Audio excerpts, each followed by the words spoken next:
Bismillahirrahmanirrahim. Assalamualaikum warahmatullahi wabarakatuh. Tuan-tuan yang biasa mengikuti saya dalam blog drzubaidi.com dan juga page saya iaitu Dr. Zubaidi Haji Ahmad. Selamat datang ke perkongsian pada malam ini. Setiap hari Isnin selalunya saya akan buat perkongsian berdasarkan pengalaman dan pengetahuan saya sebagai doktor perubatan moden, iaitu pengamal perubatan am selama 25 tahun. Jadi hari ini kita nak berkongsi suatu tajuk yang agak panjang, iaitu mengambil ubat kolesterol sebelum makan makanan berlemak, adakah ia berkesan? Suatu yang agak menarik. Sebab apa tuan-tuan, sebelum ni pun saya ada seorang tu bertanya saya. Dia kata, apa pendapat doktor kalau seorang pesakit diabetes, dia makan manis-manis, minum air yang bergas, makan kuih-kuih dan sebagainya. Lepas tu, selepas makan tu, dia cucuk pula insulin. Adakah dia sesuatu yang berkesan? Sudah pastilah dia akan dapat menurunkan sedikit tahap gula di dalam tubuh, tetapi dia bukan cara yang terbaik. Dia bukan cara yang terbaik. Kerana apa? Kerana penurunan gula itu hanya buat sementara saja. Tetapi kita kena faham bahawa apa yang berlaku pada gula yang diturunkan. Adakah ia dibakar sebagai tenaga ataupun ia disimpan sebagai lemak? Ramai yang tak faham tu. Dia ingat kalau katakan tahap gula turun, dia sudah bagus. Tetapi kena faham, adakah ia dibakar sebagai tenaga ataupun ia disimpan sebagai lemak. Yang itu yang kadang-kadang ramai tak faham. Begitu juga dengan masalah kolesterol ini kan. Konon nak ambil makanan yang berlemak, trans fat, lemak saturated fat ataupun lemak tepu, kemudian ambil pula ubat anti kolesterol dan sebagainya untuk menurunkan kolesterol. Bukan tuan, itu bukan cara yang terbaik sebenarnya. Jadi hari ini insya-Allah kita lihat dulu. Kita mulakan dengan umul kitab Al-Fatihah. Bismillah.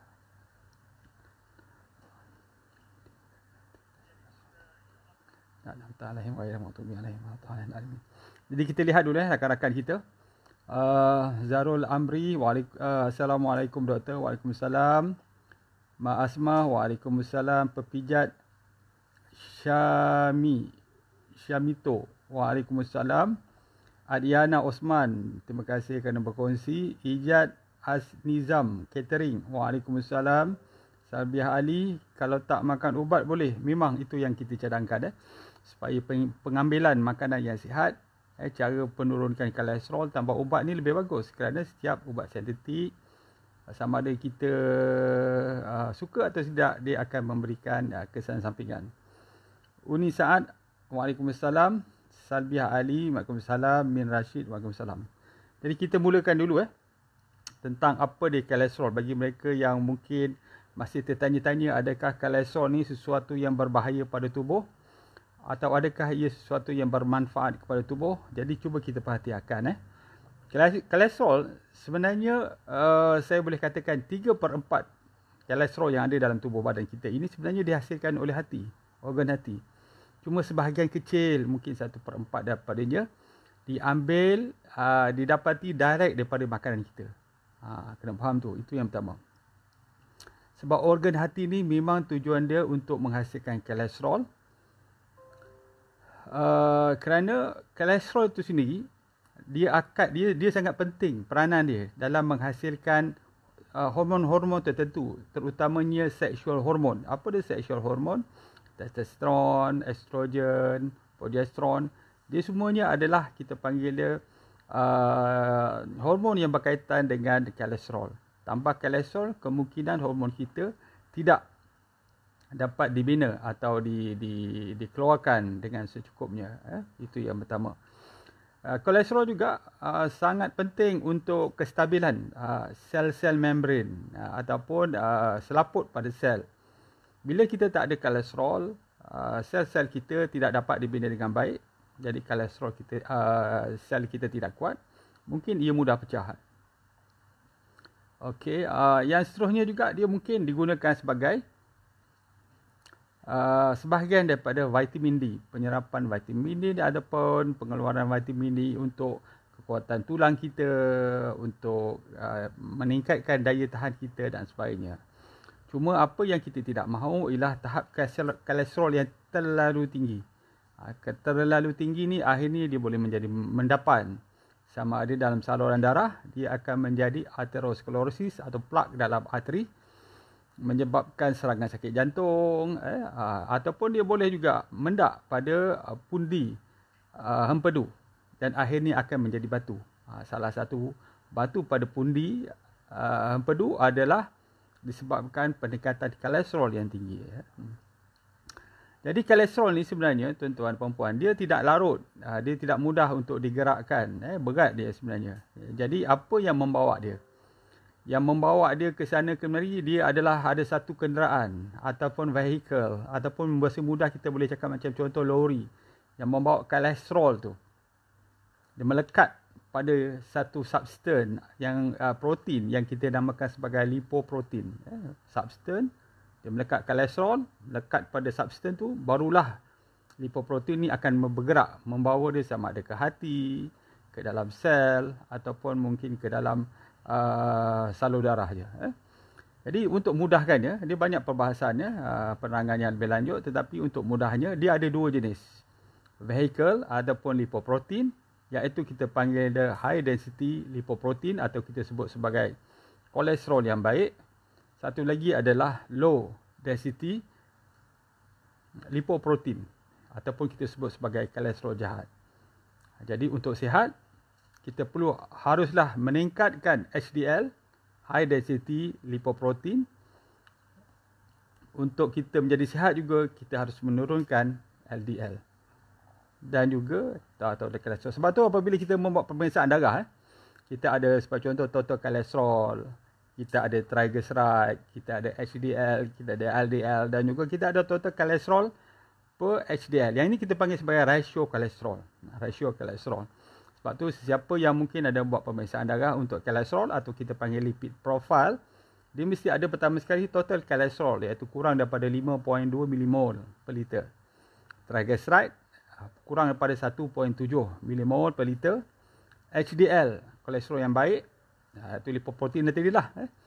Dia mestilah lebih daripada 1.03 mmol. LDL pula, kolesterol yang jahat ini, mestilah kurang daripada 2.56 mmol. Dan total kolesterol per HDL, yang ini kita sebut sebagai ratio kolesterol, dia mestilah kurang daripada 5. Maksudnya total kolesterol, bacaan total kolesterol tu cuba kita bahagikan dengan HDL. Mesti bacaan dia mesti kurang daripada 5. Jika lebih, ada risiko untuk mendapatkan serangan sakit jantung dalam masa yang terdekat. Yang paling bagus adalah 3.5. 5.5 hingga 5, kalau kita dapat ratio tu okey, masih kita panggil desirable. Tetapi lebih daripada 5, yang itu meningkatkan ratio atau risiko untuk dapat serangan sakit jantung. Jadi tuan-tuan, kita dah sebut tentang kolesterol yang normal, dan hari ni kita nak tengok sikit apa yang disebutkan sebagai LDL ni. Ramai yang tak faham tentang LDL. LDL ni dia macam saya cakap tadi, lori, vehicle yang bawa. Kalau HDL, fungsi dia adalah membawa kolesterol daripada darah masuk ke dalam hati untuk disimpan dan diproses. Itu yang pertama, HDL. Sementara LDL membawa kolesterol daripada hati, organ hati, ke dalam salur darah. Okey, satu adalah tujuan untuk menyimpan dan proses di hati. Satu lagi untuk mengeluarkan daripada hati untuk diproses di dalam sel. Jadi dalam perjalanan tu dia melalui saluran darah itu. Apabila total kolesterol terlalu tinggi, akhirnya boleh menjadi mendapan. Jadi boleh faham sini hati, sini sel untuk digunakan. HDL, LDL ni sama ada nak bawa ke hati, ataupun LDL ni akan bawa ke luar hati, kepada sel. Dalam perjalanan ni adalah salur darah, dia akan mendap, terutama jika pertama sekali tahap gula kita tinggi. Sebab itu orang yang ada diabetes, gula terlalu tinggi, total kolesterol tinggi, kemungkinan untuk penyumbatan tu terlalu tinggi. Apatah lagi jika dia ada hypertension. Jadi hypertension, kolesterol, merokok, obese, sedentary lifestyle, maksud dia tak bergerak, asyik baring ataupun bergerak sikit, asyik duduk, bekerja dan sebagainya. Dan juga dalam keluarga mempunyai sejarah kepekatan darah yang tinggi. Yang ini adalah antara 6 poin ataupun faktor yang boleh menyebabkan pemendakan kolesterol di dalam salur darah.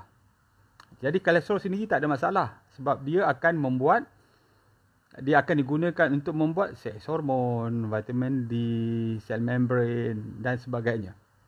Tetapi kalau berlebihan dicampur dengan faktor-faktor tadi, dia akan menjadi aterosklerosis. Jadi tuan-tuan kena faham, kita perlu kolesterol tetapi tidak terlalu tinggi. Dan kebanyakan kolesterol ni adalah dibuat di dalam hati dan sedikit saja yang diambil direct daripada makanan. Yang itu kena faham. Okey. Seterusnya apa?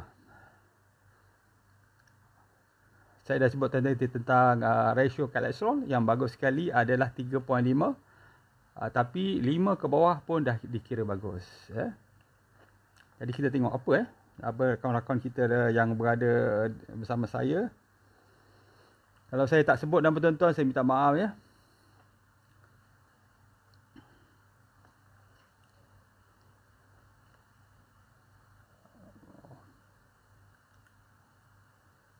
Puan Nadia Jaafar, ya, orang kuat Olive House di Pantai Timur. Waalaikumsalam. Ira Kristina, waalaikumsalam. Salwa, adakah kolesterol tinggi ada berkaitan dengan masalah hati?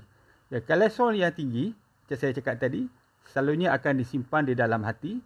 Bila simpan dalam hati, akhirnya kita panggil fatty liver atau hati yang berlemak. Hati yang berlemak ni selalunya akhirnya akan menyebabkan fibrosis dan akhirnya akan boleh menyebabkan kanser hati. Yang itu yang kita kena faham.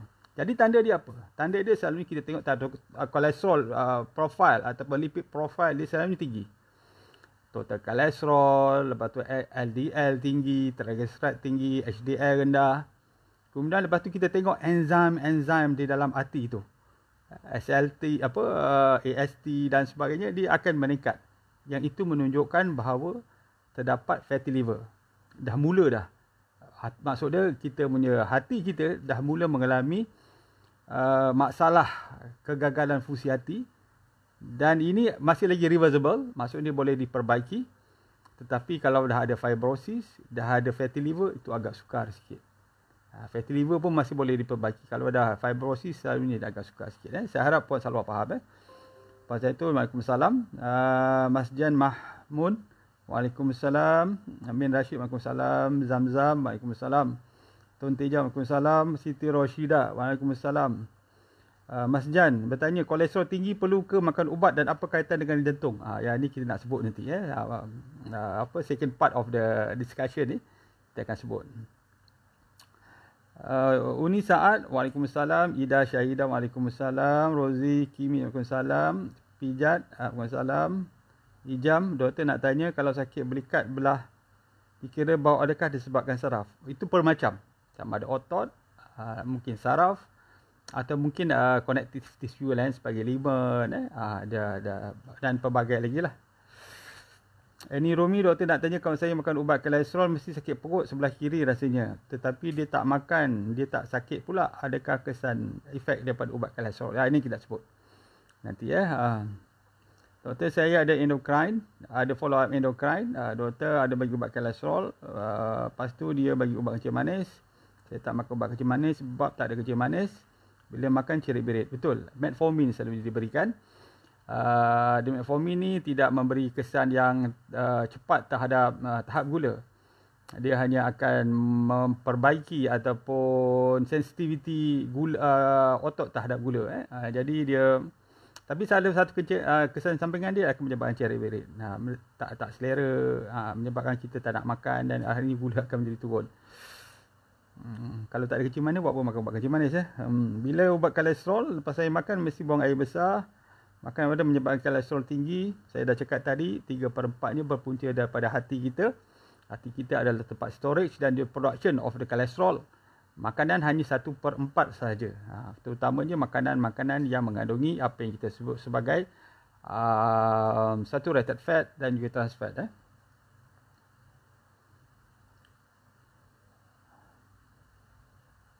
Alhamdulillah. Jadi kita nak meneruskan tuan-tuan dengar bagi mereka yang mengamalkan ubat-ubat kolesterol. So ubat-ubat kolesterol ni ada pelbagai fungsi dan juga contoh dia.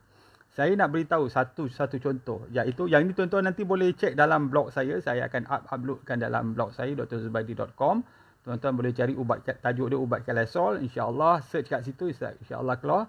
Hari ini saya nak berkongsikan Pertama sekali yang jenis yang kita panggil perencat hidroksi metil glutaryl coenzyme A ataupun yang kita sebut sebagai statin. Yang inilah contoh dia kat belakang tu semua ada statin. Lovastatin, pravastatin, simvastatin, atorvastatin, fluvastatin, rosuvastatin, rovuvastatin. Semua belakang dia ada statin tu. Itu adalah yang kita panggil perencat hidroksi metil glutaryl coenzyme A. Dia kesan sampingan. Fungsi dia adalah untuk mengurangkan penghasilan kolesterol dengan merencatkan atau menghalang enzim HMG coenzyme A yang bertanggungjawab menghasilkan kolesterol dalam tubuh. Jadi dia menghalang enzim. Jadi apabila dia menghalang enzim ni yang kita sebut sebagai HMG CoA ni, apa yang berlaku dalam tubuh kita dikatakan bahawa satu sebatian di dalam tubuh yang kita sebut sebagai coenzyme Q10 dia akan berkurang. Bila berkurang, ini menyebabkan otot-otot tidak berfungsi dengan baik, jantung, badan akan sakit dan sebagainya. Jadi kesan sampingannya, kalau saya nak sebut sakit kepala, loya, sembelit, gatal ruam, keletihan, masalah otot, sakit badan dan juga boleh menyebabkan enzim dalam hati menjadi tinggi. Dia punya bacaan terlalu tinggi yang menunjukkan bahawa terdapat gangguan dalam fungsi hati. Jadi tuan-tuan kalau makan ubat ni rasa begitu, sakit kepala, loya, sembelit, ruam, keletihan, sakit-sakit badan dan sebagainya, jumpa balik doktor, minta ubah. Okey, yang pertama. Yang kedua, yang kita sebut sebagai resin pengikat asid empedu. Yang ini tujuan dia akan menggunakan kolesterol yang ada untuk membentuk asid empedu. Dengan ini mengurangkan tahap kolesterol dalam darah. Jadi dengan cara ini dia akan menyebabkan kekurangan cecair empedu. Jadi dia punya pundi empedu kita sebenarnya dah kosong. Semakin sedikit penghasilan empedu ni. Yang itu tak bagus sebab akhirnya menyebabkan penghadaman lemak di dalam badan kita, dia bermasalah nanti. Itu kesan dia. Mungkin kesan dia kalau tuan-tuan mengambil ubat ni, antaranya ialah kesannya adalah sembelit, loya, kembung perut dan juga masalah penghadaman. Okey, yang ketiga yang saya sebut iaitu asid nikotinik. Nikotinik ni dia mengurangkan penghasilan kolesterol dengan beberapa cara yang menyebabkan LDL dan triglyceride dia akan menurun, sementara HDL dia akan meningkat. Dia ada beberapa cara yang agak kompleks yang saya tak terangkan di sini sebab mungkin kita agak sukar untuk faham bagi orang biasa. Tetapi antara kesan sampingnya kulit meruam, kemerah-merahan. Jadi tuan-tuan kalau ada makan ubat ni kulit rasa meruam, jumpa balik doktor untuk berbincang untuk ubah ubat yang lebih sesuai. Kemudian kita ada yang kita sebut sebagai derivative acid fibric. Sebagai contoh dia gym-fibrosil, fenofibrate. Yang ini menurunkan untuk kolesterol. Yang ini hanya untuk triglyceride saja. Tadi untuk menurunkan kolesterol. Yang ini hanya untuk triglyceride. Menurunkan triglyceride. Jadi apa kesan sampingannya? Antara kesan sampingannya ialah gangguan sakit saraf, sakit kepala, keletihan, vertigo, cirit-berit, loya, ruam, eczema. Kadang-kadang pesakit boleh merasakan kesakitan dan juga kelemahan pada otot dan sendi. Yang ini tuan-tuan boleh cek dalam Google, Kementerian Kesihatan Malaysia, ubat-ubat yang berkaitan dengan kolesterol. Saya tidak menambah dan tidak mengurangkannya. Jadi kita ada berapa tu? Lebih kurang ada, pertama kita ada perencat hidroksi metil glutaryl coenzyme A atau kita sebut statin tadi yang biasa diberikan Dan juga contoh dia tadi lovastatin, pravastatin, simvastatin, atorvastatin, fluvastatin, rosuvastatin. Kemudian kita ada resin pengikat asid empedu, kolesterol, kolesivelum, dan juga akhirnya kita ada asid nikotinik. Yang ni selalu kita akan bagi nikotinik asid sama ada dalam bentuk extended ataupun extended release ataupun immediate release. Dan juga kita ada derivatif acid fibrate iaitu gimfibrosil, fenofibrate yang biasa diberikan untuk menurunkan triglyceride.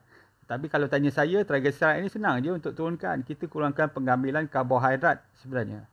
Contohnya nasi. Jadi kita banyakkan sayur, banyakkan buah, makan nasi yang mempunyai fiber tinggi seperti contohnya beras perang dan juga beras parboiled rice atau beras rebus kita sebut. Dia akan mengurangkan tahap kolesterol dalam tubuh, tahap gula dalam tubuh kita dan akhirnya akan menyebabkan triglyceride dia akan turun. Sama pesakit saya yang mengamalkan diet intermittent fasting dan juga berpuasa secara syar'i dapat menurunkan tahap kolesterol dia, terutama triglyceride. Apabila waktu makan, mereka dah kurang makan makanan yang banyak karbohidrat, banyak berkanji. Dia dah dapat menurunkan tanpa sebarang ubat. Kemudian kita ada pula ni, perencat serapan kolesterol, ezetimibe. Yang ini menghalang penyerapan kolesterol daripada sumber makanan di usus tanpa mengganggu penyerapan triglyceride dan vitamin larut lemak seperti vitamin E. Vitamin E dia tidak mengganggu. Yang ini sebenarnya dia menghalang saja, menghalang penyerapan lemak di dalam usus. Jadi menyebabkan mungkin najis kita akan lebih berminyak. Minyak sebab apa? Minyak yang kita makan tu tidak dihadamkan, tidak dicernahkan dan akhirnya keluar melalui najis. Itu ada punci dia. Okey, sekarang kita tengok. Sekarang kita kena faham sebab ada beberapa masih ada soalan daripada rakan-rakan kita yang masih lagi tak faham apa dia kolesterol baik, apa dia kolesterol jahat, apa kesannya terhadap tubuh kita. So, saya ingin beritahu bahawa lemak ni sebenarnya lemak kita tu utamanya ni, lemak ni adalah sama ada dalam bentuk cecair yang kita sebut sebagai minyak ataupun dalam bentuk yang lebih solid ataupun pepejal kita sebut sebagai lemak lah. Contoh kita ada apa? Kita ada keju. Tu salah satu lemak yang dalam bentuk pepejal. Tetapi kalau bentuk cecair tu selalunya adalah dalam yang kita sebut sebagai minyak. Minyak dalam suhu bilik adalah dalam bentuk cecair. Tetapi apabila kita sejukkan dia akan menjadi pepejal. Itu biasa. Itu adalah disebabkan pengaruh suhu pada lemak tersebut atau minyak tersebut. Tetapi kalau anda katakan minyak itu sepatutnya cecair pada suhu bilik, tetapi kita proseskan dia menjadi pepejal. Margarin contoh. Patutnya dia bentuk cecair, tetapi kita ubah dia dan jadi bentuk pepejal pada suhu bilik, yang itu dikatakan sebagai trans fat. Kena faham, salah satu trans fatnya adalah disebabkan oleh pengubahan struktur molekul di dalam minyak supaya dia menjadi solid, dia menjadi pepejal, yang itu dikatakan sebagai apa? Sebagai trans fat.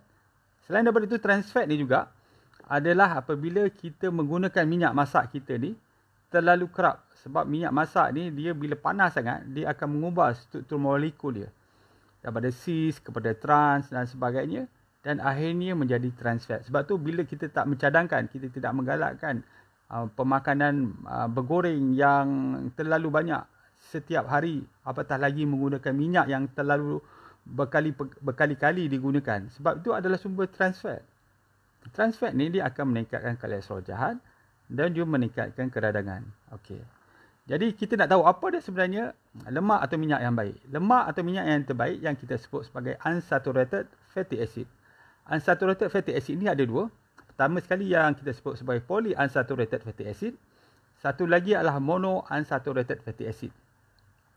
Sebab apa polyunsaturated dan monounsaturated ni adalah dia dapat meninggikan HDL. Dia dapat meninggikan HDL, dia dapat menurunkan LDL dan menurunkan triglyceride. Jadi tuan-tuan bayangkan tadi kita ada total kolesterol, dia akan turun. HDL dia akan meningkat. LDL dia akan menurun kalau kita ambil poly dan monounsaturated fatty acid. Jadi banyak dia kat mana? Kebanyakan dalam kekacang. Ini untuk polyunsaturated. Yang makanan yang ikan-ikan yang berminyak, yang kita panggil minyak ikan. Banyak omega 3 dan juga omega 9. Sementara monounsaturated ni banyak terdapat dalam buah zaitun, minyak zaitun, avokado, minyak avokado, kekacang dan sebagainya. Dan sebab tu kita kadang mencadangkan supaya kita mengambil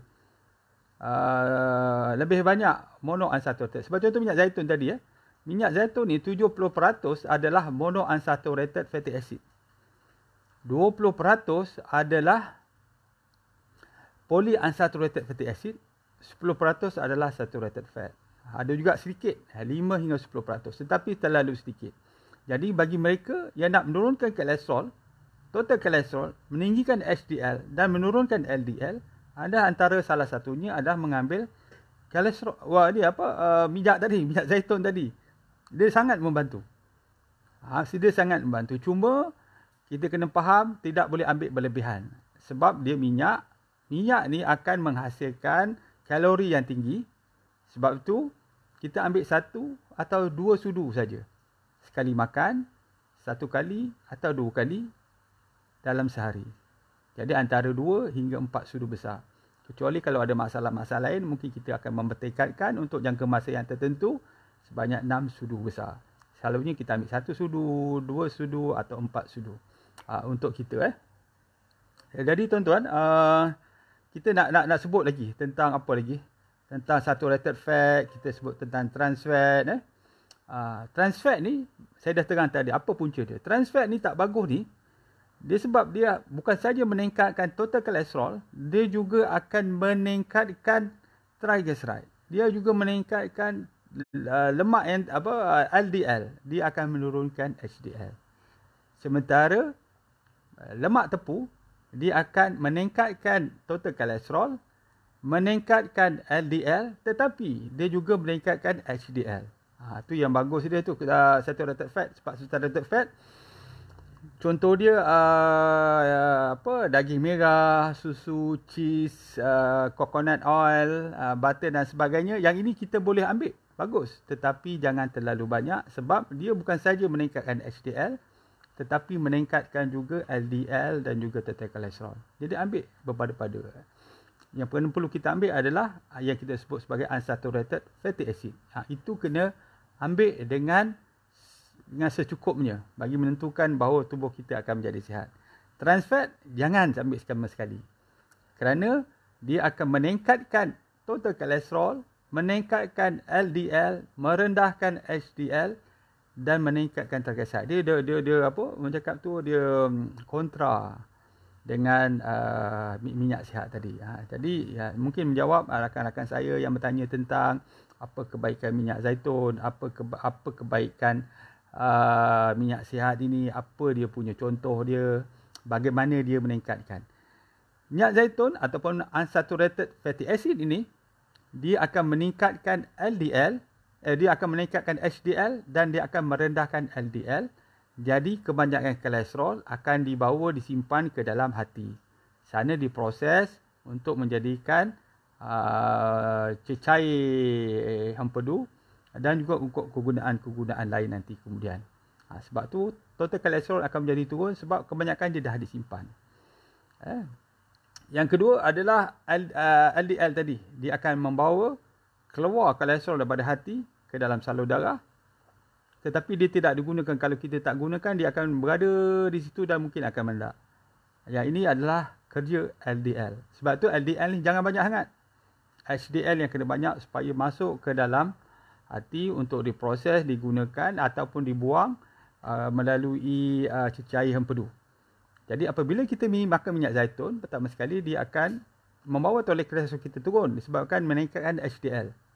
Itu yang pertama. Kemudian bila dikumpulkan dalam hati, dia akan dikeluarkan melalui cecair empedu. Bila kita makan minyak zaitun, unsur minyak, maka cecair empedu ni akan dikeluarkan ke dalam usus kita untuk penyerapan dan sebagainya. Jadi dia, sebab tu dia ada dua aspek di mana minyak zaitun ni dapat menurunkan total kolesterol. Bagi mereka yang mungkin dah cuba makan ubat kolesterol, anti kolesterol yang saya sebutkan tadi, tetapi tidak turun-turun, dah 5 tahun, dah 10 tahun, badan pun masih sakit, enzim hati pun dah semakin meningkat. Yang itu kemungkinan kita dah kena cuba dah. Tukar orang cakap tukar pendekatan supaya kita punya kolesterol akan menjadi turun. Jadi kita sebelum tu kita tengok dulu rakan-rakan kita yang berada di Facebook. Doktor, kolesterol dah 3.3 tetapi mengapa masih diarah untuk terus makan ubat kolesterol? Ini saya tak boleh jawab. Kalau saya 3.3 tu dah rendah sangat dah tu. Kita nak 5.2. Sebab dia cakap kolesterol pun penting untuk tubuh kita. Jangan terlalu rendah. Sebab dia akan digunakan untuk benda-benda lain. Untuk membuat, sebagai contoh tadi, sel membrane, seks hormon, kegunaan untuk vitamin D dan sebagainya. 3.3 dah, kecuali pada saya lah. Kalau kecuali memang dah tak boleh tabiat pemakanan. Memang dia makan setiap hari daging merah sebagai contoh. Lepas tu minyak trans fat, makanan bergoreng dia makan. Dia tak boleh nak turun. Mungkin kita bagilah sebagai langkah berjaga-jaga. Tetapi pada saya 3.3 ni dah cukup rendah. Kak Kam, Waalaikumsalam, kuantum clear, Alhamdulillah. Nur Hawati, adalah pengambil minyak zaitun dan VCO dapat mengurangkan kolesterol jahat. Saya dah sebut tadi Puan Nur Hawati. Saya dah sebut tadi, harap Puan faham. Nuriha Muhammad Akhir, ambil minyak zaitun okey tak doktor? Saya dah sebut tadi. Nuriha Muhammad Akhir, berapa bacaan paling tinggi yang berbahaya tu doktor? Saya pun dah sebut tadi awal-awal tadi. Untuk kolesterol total kolesterol mesti kurang 5.2, triglyceride kurang daripada 1.7, HDL mesti lebih sebab ni kolesterol yang bagus, disebut sebagai kolesterol yang bagus. Iaitu lebih daripada 1.03, LDL kurang daripada 2.58 dan juga ratio total kolesterol per HDL mestilah kurang daripada 5. Assalamualaikum, macam mana nak turunkan kolesterol tinggi? Ini Aisyah Idris. Itu tadi saya dah sebut tadi. Pertama sekali, kalau kita dengar tadi, kita boleh ambil ubat anti kolesterol. Ubat sintetik anti kolesterol yang pertama. Yang kedua, kita boleh ambil makanan-makanan yang memberikan sumber unsaturated fatty acid, terutamanya minyak zaitun. Tadi saya dah sebutkan juga bagaimana dia dapat menurunkan dan sebagainya. Muhammad Fadli, saya pernah makan ubat kolesterol selepas tahun pergi cek di klinik lain. Doktor klinik itu tak bagi makan ubat kolesterol, katanya sebab saya masih muda. Umur 37, macam mana tu doktor? Dia sebenarnya bukan masalah muda, masalah kolesterol tinggi yang kita nak bagi. Masalah tinggi nak bagi. Dan juga kesan sampingan. Sebab contoh kalau orang tu ada kesan sampingan daripada ubat tu, kita tak bagilah. Kemudian kita cari cara yang lain. Tetapi kalau kolesterol pun dah rendah, tak apa kita bagi. Sebab dia dah rendah. Macam orang sihat, orang tak demam, kita bagi ubat demam untuk apa? Kan? Bila demam, kita bagi ubat demam. Dah tak demam, nak apa bagi ubat demam? Puan Ida Ali, bacaan yang berapa yang selalu doktor nasihatkan ambil ubat kolesterol? Pada saya, kalau saya lah pasien datang dengan kolesterol lebih kurang katakan 5.2 tu, selalu borderline, saya selalu ajarkan cara pemakanan yang betul. Kalau betul-betul makan, insya-Allah akan turun. Tetapi kalau lah terlalu tinggi, yang itu kena ambil ubat lah. Bergantung pula kepada risiko-risiko yang lain tadi. Gula yang tinggi, iaitu pesakit diabetes, pesakit hypertension, perokok, obes, hidup dia tak banyak bergerak, lepas tu ada sejarah darah yang terlalu pekat, yang mungkin kita start. Tetapi kalau tak, selalunya kita akan cadangkan cara pemakanan dan kita uji balik selepas 3 bulan. Ada kesan samping tak doktor? Kejap makan ubat kolesterol lepas tu berhenti? Tak ada. Saya sebenarnya kalau boleh kita nak kurangkan pengambilan ubat-ubat sintetik. Tapi daripada sama kita kena pastikan bahawa tabiat kolesterol itu normal. Puan Mazia No Imtiaz, ini orang segamat ni, orang Alif House gamat. Kesan sampingan makan ubat kolesterol. Tadi saya dah sebut tu betul. Sakit kepala, sembelit, ruam, keletihan. Jadi dia jumpa doktor semula, minta tukar ubat, tak sesuai, betul. Kalau rasa tak sesuai, ataupun kita ubah cara pemakanan kita. Ubah cara pemakanan kita, pertama sekali kita kurangkan gula di dalam pengambilan makanan kita. Gula tambahan ni, itu yang pertama. Kita dah sebut dah ni dia punya bab yang lain ni, tapi saya sebutkan jugalah. Gula, itu paling bahaya sekali, yang pertama. Yang kedua, kita kurangkan makanan berproses. Kita kurangkan makanan apa lagi? Makanan kita panggil daging merah. Daging merah pun kita kena kurangkan. Gula kalau boleh kita berhentikan. Makanan berproses pun kita kena kurangkan sebab itu ada banyak garam, mungkin ada penambahan pewarna perasa dan pewarna perasa dan juga pengawet yang tidak bagus untuk kita. Itu pemakanan. Banyak makan sayur, banyakkan makan buah, ambil minyak zaitun, dia akan membantu kita. Okey, Muhammad Faiz, bila stok ubat makan kolesterol semakin meningkat. Ya, betul, sebab kita tidak mengubah pemakanan kita. Dia macam demam tuan. Tuan-tuan kalau demam yang tinggi, yang panjang, sebagai contoh kita ambil Panadol, dia akan turun. Stok Panadol dia akan naik balik. Punca dia sebab apa? Sebab ada virus dalam tubuh kita sebagai contoh yang menyebabkan kita demam. Jadi untuk menurunkan kolesterol ni, boleh makan ubat kolesterol, tetapi pada yang sama kita kena tukar cara pemakanan kita. Barulah dia akan maintain rendah. Tetapi kalau kita tak ubah, banyak makan makanan goreng, banyak jajan, banyak fast food, banyak apa lagi trans fat, banyak lagi processed food, gula banyak dan sebagainya, berhenti ubat kolesterol, dia akan naik balik. Ada setengah tu langsung tak turun-turun. Ya, Puan Nur Maziah daripada Afiat Stop Segamat. Wan Nizal, Assalamualaikum doktor. Private doktor dah bagi ubat Crestor 10 mg.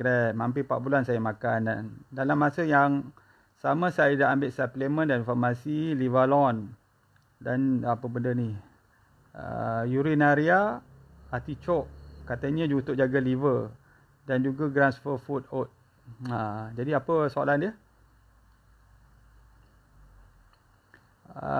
Syahrul Nizam Jimat, selain pada milk thistle, omega dan lecithin, suplemen untuk turunkan kolesterol, saya rasa kena ambil unsaturated fatty acid. Sama ada polyunsaturated, monounsaturated. Sebab tu kita mencanakan minyak zaitun sebenarnya. Ambil lah tu, bukan letak dalam makanan. Itu bagus. Cuma bila kita tak makanan, kita tak bersukat. Kadang-kadang kita letak, kadang-kadang kita tak letak. Jadi kita ambil dengan 1 sudu, 2 sudu. Dia kita sukat supaya kita tahu dia dah masuk dalam tubuh kita. InsyaAllah. Banyak rakan-rakan saya yang mengamalkan minyak zaitun. Bukan disebabkan saya nak promote minyak zaitun, tetapi memang banyak rakan saya makan minyak zaitun, ubah pemakanan sikit dan juga gaya cara hidup yang kita ada sebut lagi sebentar nanti, dia dapat menurunkan bukan setakat kolesterol, hypertension. Hari tu kawan saya ambil OPU 4 bulan. Dulu tekanan darah 160, bawah 100, sekarang dah 110. Ambil 4 bulan, dia cakap doktor pasal badan saya lemah. Bila kita cek balik tekanan darah dah semakin rendah dah pula. Saya cakap kurangkan dos, ambil sesekali, lepas tu barulah dia rasa bertenaga semula. Sebab apa tuan-tuan? Itu masalahnya, bukan masalah lah kebaikan minyak zaitun yang kita makan. Yang ini minyak zaitun ni dah sebut dalam jurnal. Dah diamalkan berkurun-kurun lamanya. Dan juga diamalkan oleh ramai orang. Tak ada yang berbahaya di dalam pengamalannya. Zahra Hamzah, Waalaikumsalam. Puan Asma Afzah, Waalaikumsalam. Boleh tak kita ambil ubat kolesterol yang tidak diprescribe oleh doktor? Kita belum didiagnose sebagai high kolesterol. Kita terus beli kolesterol. Nak buat apa puan? Macam puan hari ni, puan nak makan ubat demam, paracetamol, tetapi puan tak demam. Beli kat kedai. Tak makan untuk apa? Kan? Bila kita demam, kita makan lah. Bila ada kolesterol tinggi, kita makan. Kalau tak ada, tak payah makan. Sebab setiap ubat tu dia ada kesan sampingan dia sendiri. Jadi elok jangan makan. Kita jaga pemakanan kita. Saya akan kongsikan nanti cara-cara untuk menurunkan kolesterol. Faid Steady. Salam doktor, apa khabar? Khabar baik. Baru cerita apa kebaikan Q10. Saya keliru. Q10 ni bagi orang yang mengambil sebagai contoh tadi ubat kolesterol statin tadi, dikatakan bahawa dia mengganggu penghasilan Q10 dalam tubuh kita. Dan tubuh kita ni memang dia akan menghasilkan koenzim Q10 yang mana dia bagus untuk dalam menghasilkan tenaga. Digunakan di dalam mitokondria kita untuk menghasilkan tenaga. Kalau kita tak ada Q10 yang cukup, mungkin kita akan rasa lemah, letih, cepat penat, tak ada stamina dan sebagainya. Itu namanya otot-otot skeletal ataupun otot-otot kardiak ataupun jantung. Penting sangat Q10. Tetapi Q10 ni apabila kita semakin berumur, penghasilan dia dah semakin kurang. Itu menyebabkan kita macam letih, tak ada fitness dan sebagainya. Itu terutama orang yang tak aktif. Jadi kita cadangkan ambil lah Q10, suplemen tu. Ataupun orang yang mengambil ubat kolesterol tu tadi, statin. Sebab dia menghalang penghasilan Q10. Sebab tu kita galakkan ambil supaya dia dapat digunakan semula sebagai suplemen untuk menambah Q10 yang ada di dalam tubuh kita. Saya harap Encik Faiz boleh faham penerangan saya tadi. Dan Ibrahim, Assalamualaikum doktor. Semua pencinta, Waalaikumsalam, Alhamdulillah, baru join dia. Wan Zulaini, Wan Yaakob, Waalaikumsalam, Madi, kalau saya cuba minyak zaitun, elok ke sebab kolesterol 6.7, tinggi tu. 6.7 tu tinggi. Saya akan berceritakan nanti bagaimana dapat menurunkan tahap kolesterol, sama ada puan telah mengambil ubat kolesterol ataupun belum. Jadi bergantung. Cuma saya mencadangkan pemeriksaan selepas kita mengubah cara hidup ataupun kita dah ambil ubat kolesterol, selepas 3 bulan kita cek darah balik. Sama ada dah turun ke tidak. Mariam, Waalaikumsalam. Aznizai, Waalaikumsalam. Terima kasih. Ijat, Waalaikumsalam. Saya ulang balik pula ni. Jadi kita nak sebut pula. Kita berkongsi mungkin di bahagian terakhir. Bagaimana kita nak menurunkan kolesterol. Okey, sebentar saya tengok nota saya ni supaya saya tidak lupa. Jadi tuan-tuan, untuk menurunkan kolesterol ni ada banyak cara. Banyak cara untuk menurunkan kolesterol. Saya lebih suka menggunakan pendekatan saya sendiri yang kita sebut sebagai afiat lifestyle atau 7 langkah afiat bagi menambah kita sihat. Dia bukan untuk turunkan kolesterol saja. Dia juga akan dapat menurunkan tekanan darah dan juga dalam tubuh. Jadi apa dia pemakaian? Apa dia 7 langkah afiat ni Pertama sekali, 7 langkah afiat adalah pertama sekali ialah saya menggalakkan banyak berpuasa. Sebab masalah metabolic disease ni adalah disebabkan oleh pemakanan kita. Makin kita makan banyak, makin kita ada penyakit. Sebab tu orang yang berpuasa sebenarnya sepatutnya adalah orang yang sihat. Tetapi masalah kita ni apabila kita berbuka, kita dah tak jaga pemakanan. Kita pakai hantam saja. Yang itu akhirnya orang yang berpuasa dapat pahala. Tetapi dalam soal kesihatan mungkin dia kurang sikit. Jadi saya cadangkan paling bagus berpuasa. Isnin Khamis, berpuasa Nabi Daud, apa lagi berpuasa hari-hari putih dan sebagainya. Bagi mereka yang tak mampu melakukan puasa, saya mencadangkan pengamalan diet intermittent fasting. Diet intermittent fasting ni bagus, terutamanya orang ada kerja manis, kolesterol yang tinggi, hypertension dan sebagainya. Untuk menurunkan berat badan, saya pun mengamalkan diet intermittent fasting daripada 105 kg. Alhamdulillah hari ini 75 kg. Maintain je, tak naik-naik lagi. Alhamdulillah. Sebab saya terus selalu saya melakukan diet intermittent fasting. Yang itu kita akan sebut lagi kemudian apa dia diet intermittent fasting. Tetapi kena faham, bila kita buat diet intermittent fasting ni, selepas 6 jam kita tak makan. Diet intermittent fasting ni boleh kita minum air kosong, air yang tak bergula. Tetapi kita tak boleh makan. Jadi bila kita tak makan selama 6 jam tu, apa yang berlaku pada tubuh kita? Tahap gula akan start turun. Tekanan darah akan start turun. Dia akan menggunakan apabila dia akan start menggunakan, sebab dah tak ada makanan masuk, jadi dia akan menggunakan lemak dalam tubuh, sama ada dalam bentuk kolesterol ke, dalam bentuk apa lagi, dalam bentuk glycogen ke, dalam bentuk lemak, dia akan gunakan. Bagi orang yang ada gula, dia akan menurunkan start dah kolesterol start akan turun secara perlahan-lahan, tetapi paling nampak sekali adalah gula. Hypertension pun dia akan turun sebab dia akan mengalahkan pengeluaran kita panggil nitric oxide, yang mana akan mengembangkan salur darah. Ini bagus untuk orang tu. Kemudian selepas 6 jam kita masuk mungkin dalam 10 jam, 12 jam, tubuh kita akan mula meningkatkan pembakaran lemak dalam tubuh. Pembakaran lemak. Selepas 14 jam, 16 jam, 14 jam, 16 jam, dia akan meningkatkan daya tahan, meningkatkan immunity. Dia akan melakukan proses autofagi, yang mana yang inilah telah dibuktikan oleh sarjana daripada Jepun, Profesor Shunori Osomi, yang membuktikan bahawa dengan kita tidak memakan selama sekurang-kurangnya 14 hingga 16 jam, dia akan menyebabkan daya tahan kita meningkat dan juga kita akan menjadi lebih sihat. Ini anugerah Nobel tuan-tuan. Anugerah Nobel. Kalau dulu kita dengar ustaz-ustaz kita cakap berpuasa akan menjadi sihat, kita macam tak mau dengar. Kita rasa ni apa ustaz ni pandai-pandai kan. Tetapi apabila telah dibuktikan secara sedikit demi sedikit bahawa memang kalau kita tak makan, sebaik-eloknya berpuasa, dia akan meningkat daya tahan kita. Jadi kita boleh tak makan, contoh kita jarakkan pemakanan. Satu hari 3 kali je makan. Breakfast, tengah hari, dinner. Jarakkan.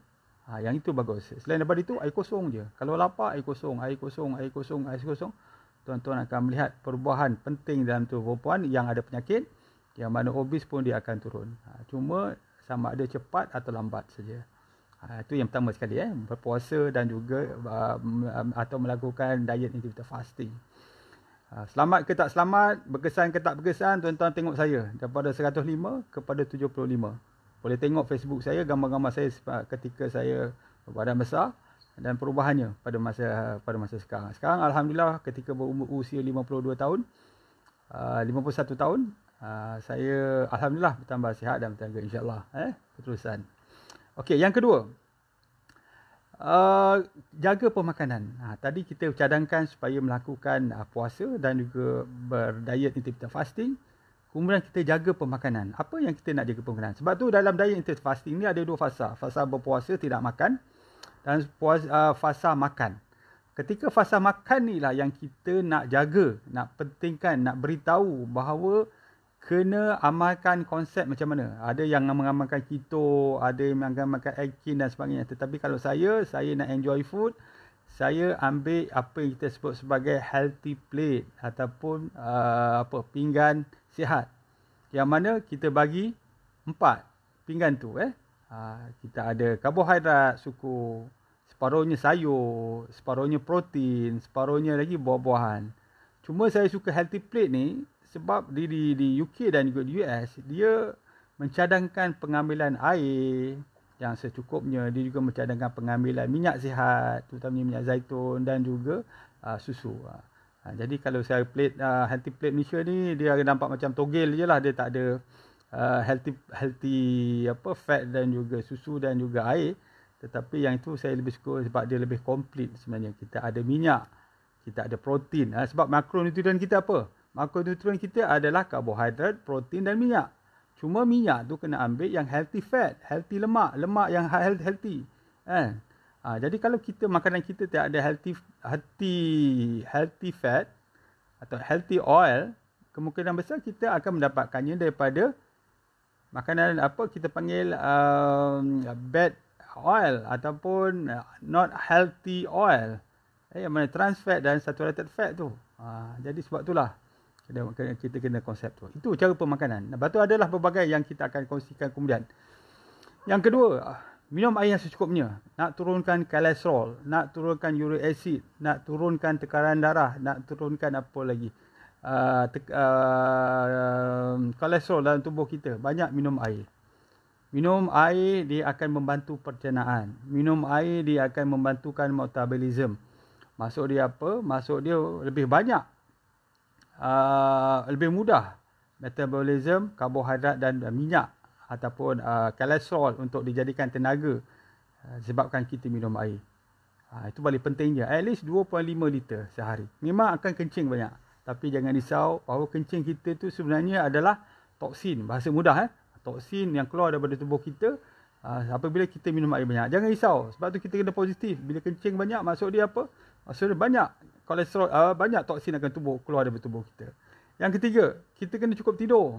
Orang kolesterol yang tinggi ni, kalau dia tak cukup tidur, sebab tu orang yang kita nampak orang yang obes ni, kadang-kadang bila tak cukup tidur, dia susah nak turun berat badan. Saya lah dulu, kita kerja klinik daripada 8 pagi, 10 malam, kadang-kadang overnight dekat klinik. Saya cuba turunkan berat badan, tak turun-turun, tak boleh. Rasa lapar saja, mungkin tak cukup tidur, tak cukup rehat dan sebagainya. Itu antara perkara ataupun faktor yang menyusahkan untuk menurunkan berat badan. Tidur kena cukup 6 hingga 8 jam. Tengah hari kalau mengantuk, tidur sekejap. 10-15 minit, setengah jam dah mencukupi. Kalau kita kerja office, 10 minit dah cukup. Kita tutup mata sekejap, walaupun kita tak betul-betul tidur, tutup mata, relax, dia dah mencukupi. Okey, itu yang ketiga. Yang keempat, kita haruslah melakukan pergerakan fizikal. Ini paling penting sekali. Terutama lelaki. Lelaki apabila melakukan pergerakan fizikal, sama ada dia mungkin berjalan, berlari, Itu yang kita sebut sebagai apa? Kardio sampai kita tercungap-cungap, dia membakar lemak sebenarnya. Apabila kita punya pulse kita lebih daripada 120 per beat, 120 beat per minit, dia sebenarnya dah start membakar lemak. Kalau tuan-tuan abang cakap tu berjalan lenggang kangkung 100 110 belum membakar lemak lagi. Nak bakar lemak betul 120. Sebab pada masa itu kita tak dapat makanan. Sebab kita sedang berlari, kita sedang exercise. Jadi tenaga mana yang dapat? Tenaga daripada tubuh kita yang akan digunakan. 120 per beat per minit, dia akan start bakar. Bagi yang lelaki saya sebut tadi, kena angkat berat sikit. Muscle, otot kena tinggikan sikit. Sebab bila kita meningkatkan otot kita dalam tubuh, dia juga akan meningkatkan kolesterol meningkatkan hormon testosteron dalam tubuh kita, dan akhirnya dia akan menurunkan kolesterol. Sebab tu orang yang kurang testosteron ni, lelaki yang kurang testosteron ni, kita akan lihat dia keadaan letih, perut boroi, lepas tu ada ginekomastia ataupun payudara pada lelaki, dia dah start dah dekat situ. Perut menjadi boroi, badan menjadi lemah, letih, lepas tu kelihatan lebih tua daripada umur dia. Bila kita cek darah, total kolesterol dia memang tinggi. Sama ada yang lain-lain sekali lah, LDL dan juga triglyceride dia akan tinggi. Itu adalah faktor kekurangan hormon testosteron dalam tubuh. Kalau wanita kita ada menopause. Kalau lelaki inilah yang disebut sebagai andropause. Masalah dia dah ada masalah. Kalau dulu, orang zaman dulu mungkin berusia 60 ada andropause. Tetapi sekarang ni lebih awal, umur 40, umur 35. Perut dah boroi, badan dah letih, asyik mengantuk saja. Lepas tu tak bersemangat. Itu tanda-tanda dia. Tanda-tanda. Tak bersemangat ni adalah tanda-tanda dia tak ada lagi dah. Sebab tu orang yang ada testosteron ni dia bersemangat. Semangat untuk bekerja, bersemangat untuk mencapai sesuatu. Tapi kalau dia kata macam, tak apalah, biarlah. Itu kemungkinan besar hormon dia dah semakin menurun. Jadi buat pemeriksaan kolesterol dan juga pemeriksaan hormon testosteron sekali. Okey. Yang seterusnya, kawal stres dengan baik. Kawal stres dengan baik ini paling penting. Orang yang tak kawal stres ni tuan-tuan, memang tahap kolesterol dia akan jadi tinggi. Gula dia akan tinggi, tahap tekanan darah pun akan menjadi tinggi. Kawal stres dengan baik. Maksud dia apa? Kita perlukan stres sebenarnya, tetapi jangan terlalu tinggi. Mesti harus bersama dengan pengawalan. Maksudnya di bawah kawalan kita. Kalau stres ni tak boleh dikawal, dia bahaya. Dia macam api sebenarnya stres ni. Api yang kecil, kita gunakan untuk memasak, memanaskan badan dan sebagainya. Sebagai cahaya dan sebagainya. Tetapi api yang terlalu besar, dia boleh memusnahkan diri dan rumah kita. Itu sangat bahaya. Stres. Ramai yang tak tahu stres ni. Sampai kalau kita tengokkan nadi dia lebih daripada 100. Tidur asyik terjaga, tak boleh nak tidur.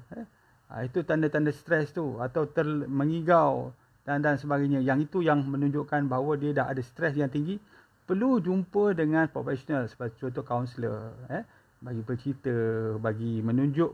Kaunselor ni dia tak tunjukkan cara nak turunkan stres, tapi orang cakap tu membuka jalan pemikiran kita, bagaimana kita nak menurunkan stres yang sesuai untuk diri kita. Itu caranya. Dan terakhir sekali, selain daripada itu, ialah kita memilih pemakanan yang baik ni. Pemakanan yang terutama daripada buah-buahan, sayur-sayuran. Sebab apa? Buah-buahan dan sayur-sayuran ni memberikan kita panggil antioksidan, vitamin, mineral, phytonutrient yang tak ada pada daging dan juga tidak ada pada mungkin makanan-makanan yang lain. Jadi sayur-sayuran dan buah-buahan ni sangat penting. Sebab tu saya mencadangkan pengambilan sayur-sayuran yang disebut dalam Al-Quran, iaitu kita sebut sebagai Quranic food. Sebab apa? Sebab dalam contoh dalam buah tin sebenarnya banyak mineral dalam tu. Dalam buah delima komplit. Dalam buah pisang, buah anggur, apa lagi? Minyak zaitun jangan sebutlah. Perbanyak antioksidan dalam tu. Sebab tu kita kena perbanyakkan makanan-makanan yang macam gini. Untuk lokali pun banyak sebenarnya. Makan sayur-sayuran, makan buah-buahan dah sebenarnya membantu kita untuk menjadi sihat, menurunkan kolesterol dan pelbagai penyakit lain. Jadi kita lihat jika ada soalan-soalan sebelum kita tutup. Sekarang pun dah pukul 10 minit. Saya minta maaf jika saya tidak membaca tuan-tuan punya message. Bukan saya sengaja, tetapi yang masuk ni kan laju, lepas tu dia terkeluar sendiri dan sebagainya. Jadi kita tengok rakan-rakan kita. Puan Rosalik, alhamdulillah. Yang ini daripada Kulai Puan Rosalik, Fiat Store Kulai. Nak beli produk Olive House, boleh jumpa dengan mereka. Siapa lagi? Diet IF2, lemak yang tak baik tu akan dikurangkan. Betul puan. Betul. Kak Kam, Waalaikumsalam. Wanita ni tadi lain clear. Adakah pengambilan minyak, ini saya dah sebut tadi. Apa lagi? Adakah mengambil bawang putih, madu, lemon? Ini pun bagus. Dan juga olive oil setiap pagi berkesan. Seperti saya tadi, ini adalah sebahagian. Dia kena ambil lagi 7 atau 6 tadi. 6 langkah yang lain. Tidur kena cukup, kawal stres, minum air banyak, lakukan aktiviti dan sebagainya. Ada 7 saya sebut tadi. Campur dengan makanan ni. Makanan ni saya sebut tadi yang ke-7. Makanan-makanan yang bernutrisi. Barulah kita akan nampak. Kalau tak, kita akan jadi macam ubat anti kolesterol lah. Makan ubat, turun sikit. Berhenti ubat, dia naik balik. Doktor yang merawat tidak mencadangkan saya mengambil ubat kolesterol kerana dah ambil tak boleh berhenti. Ini pun satu salah ni. Bukan maksud dia tak ambil tak boleh berhenti. Bukan gitu tuan. Sebenarnya ramai yang confuse. Kata dia umat darah tinggi, kecil manis, kolesterol. Once sekali dah ambil, dia tak boleh berhenti. Itu salah. Sebenarnya boleh berhenti jika bacaan dah normal. Tapi kebanyakannya bila dah ambil, dia tak boleh nak diturunkan secara normal. Bila berhenti je dia naik balik. Bila berhenti dia naik balik. Jadi terpaksa bagi selalu supaya dia keep normal. Sebab tu once dah bagi, selalunya dia tak boleh nak dihentikan, bukan tak boleh berhenti. Itu salah tu. Saya selalu mendapat pertanyaan daripada ramai. Betul ke kalau ubat kolesterol, kecil manis, hypertension ni kalau dah makan sekali tak boleh berhenti? Itu tak betul konsep tu. Konsepnya adalah kita bagi apabila kita untuk mengawal penyakit. Kalau dah okey, boleh berhenti. Tak ada masalah. Sebab itu yang kita nak. Kita nak, sebab contoh, kalau kita rendah, kalau kita normal. Bila dah normal, nak bawa makan ubat. Contoh tadi kan, contoh demam. Kita tak demam, kenapa kita nak makan Panadol? Puan Noriha, saya dah sebut, nanti tuan boleh berapa bacaan paling tinggi. Yang ini saya dah sebut, nanti kita kongsikan dalam blog saya. Kalau ada gastrik yang kuat sehingga kurus badan dan kolesterol juga tinggi. Itu ada masalah tu. Kalau gastrik ni memang antaranya yang saya sebut adalah minyak zaitun. Sebab dia akan menjadi pelapis, kita panggil mucin, meninggikan production mucin. Mucin tu apa? Adalah lapisan pada permukaan dalam perut kita. Permukaan dalam perut kita dia ada mucin. Dia ada secretion, protein secretion sebenarnya. Dia akan melindungi kita punya dalam permukaan dalam perut ni daripada asid, jangkitan kuman. Tetapi kalau banyak kita, sebab contoh kita stres, kita ada anxiety disorder, lepas tu kita makan ubat penahan sakit, apa yang mucin dia akan menjadi menipis. Bila menipis, itulah apabila ada asid yang masuk, sebab contoh dia akan menyebabkan erosion ataupun hakisan pada permukaan dalam dan akhirnya menyebabkan luka. Sebab tu mucin ni penting. Cara dia antaranya ialah itulah antaranya minyak zaitun membantu untuk menebalkan lapisan mucin tu supaya asid yang ada tidak masuk ke dalam permukaan perut tadi. Sebab apa? Sebab tuan-tuan, saya selalu nak berkongsikan bahawa ubat-ubat yang kita bagi ni, sebagai contoh antacid. Antacid sebenarnya dia tidak meningkatkan mucin, dia hanya menurunkan atau menetralkan asid saja. Maksudnya kalau perut kita ada luka, perut kita berasid lepas makan, antacid dia hanya mengurangkan keasidan perut saja supaya dia tak erode atau dia tak menghakiskan permukaan dalam perut. Tetapi apa yang perlu sebenarnya adalah kita menebalkan mucin tu dengan cara pemakanan yang betul. Antaranya ialah pemakanan yang tinggi fiber. Minyak zaitun dia akan meninggikan dia, menebalkan dia. Jadi lain kali kita tak payah risau, kita makan je, asid keluar, tak ada masalah, mucin kita tebal, lapisan mucin. Begitu juga kalau kita ambil sebagai contoh ubat untuk gastrik proton inhibitor. Tujuan dia adalah untuk menghalang asid keluar. Tapi paling penting sekali, tebalkanlah musin kita dalam perut kita, lapisan tu, sebab dia adalah orang cakap tu apa? Pelindung perut kita daripada kuman, Helicobacter pylori, daripada asid dan sebagainya. Jadi cuba kita tinggikan musin tu, cara pemakanan yang betul. Dan tengok soalan lagi. Saya makan ubat kolesterol, fenofibrate tablet, tak ada statin, sesuai tak untuk orang yang ada fatty liver? Fatty liver pun ini pun side effect dia, dah ada kesan samping yang saya sebut tadi. Kalau ada dah lebih 2 kali ganda, dia punya, kita panggil tahap enzim tu 2 kali ganda pada normal, itu dah tak normal, dah tak boleh ambil lagi dah. Kena berhati-hati, kita bimbang dia akan terus menyebabkan kerosakan pada hati. Fatty liver tu akan bertambah teruk nanti. Apa lagi? Saya dah sebut tadi.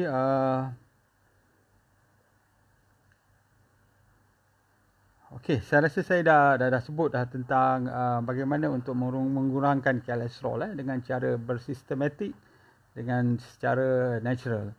Pilihan sama ada nak ambil ubat anti kolesterol atau tak, itu bergantung kepada penilaian doktor. Tuan-tuan kena berbincang dengan doktor. Kalau doktor kata perlu. Kalau rasakan tak puas hati dengan pandangan doktor A, kita boleh dapat second opinion daripada doktor B dan sebagainya. Terutama bagi mereka yang ada kesan sampingan, dah ada orang cakap tu masalah-masalah yang berkaitan, contoh ada ruam, ada cerebrit, ada sakit kepala, sakit badan dan sebagainya. Mungkin nak memerlukan pendapat doktor lain, cari apa ni, pendapat doktor lah, 2-3 orang pun tak apa, sebab kita akan bincang, kita akan pentingkan sekarang ni ramai orang dah faham. Jadi kalau dulu mungkin kita tak tinggi pelajaran kan, apa doktor cakap makan, kita makan je lah. Tapi hari ni doktor pun dah banyak belajar benda-benda, dapat info daripada luar, datang conference, datang seminar dan sebagainya. Jadi beberapa pendapat puan-puan boleh berbincang dengan doktor. Jadi tuan-tuan dan puan-puan, saya rasa setakat ini dulu kot kita punya perbincangan tentang kolesterol. Jadi saya nak beritahu bahawa pengambilan ubat kolesterol untuk cover makanan berlemak yang kita makan, sebagai contoh malam tadi, itu adalah satu benda yang tak betul. Sebab apa? Setiap ubat kena faham ada kesan sampingan. Sebab tu pengambilan ubat ni ada preskripsi dia tuan. Kenapa perlu ada prescription kalau katakan ubat ni kita boleh makan macam gitu saja? Sebab apa? Doktor akan menilai ini sesuai tak sesuai, bahaya tak bahaya, kesan sampingan dia bagaimana. Sebab tu doktor bagi prescription. Hanya dengan prescription boleh dapatkan ubat, bukannya pergi ke farmasi minta perlu bagi. Sebab apa? Sebab dia ada kesan sampingan dan juga ada indication yang tertentu. Bukannya sembarang orang bukan makan ubat. Jadi bermaksud kena pengambilannya haruslah berhati-hati. Kalau pada saya kolesterol normal, boleh berhentikan dulu, buat pemeriksaan selepas 3 bulan, 6 bulan. Kalau tinggi, jaga pemakanan yang utama. Kalau masih tak boleh, kemungkinan barulah kita tambah dengan ubat-ubat anti kolesterol. Jadi syarat pandangan saya ni menjurus kepada kefahaman tuan-tuan. Saya tidak menggalakkan dan juga saya tidak melarang. Tetapi tuan-tuan boleh berfikir, berdiskussion, dapatkan maklumat-maklumat seterusnya. Saya sudahi dengan wabillahi taufiq wa hidayah. Assalamualaikum warahmatullahi wabarakatuh. Sebelum tu, kita sudahi dengan tasbih kifarah dan surah Wal-As. Minggu depan insyaAllah kita akan berbincang dengan isu yang berlainan pada hari dan waktu yang sama insyaAllah. Terima kasih.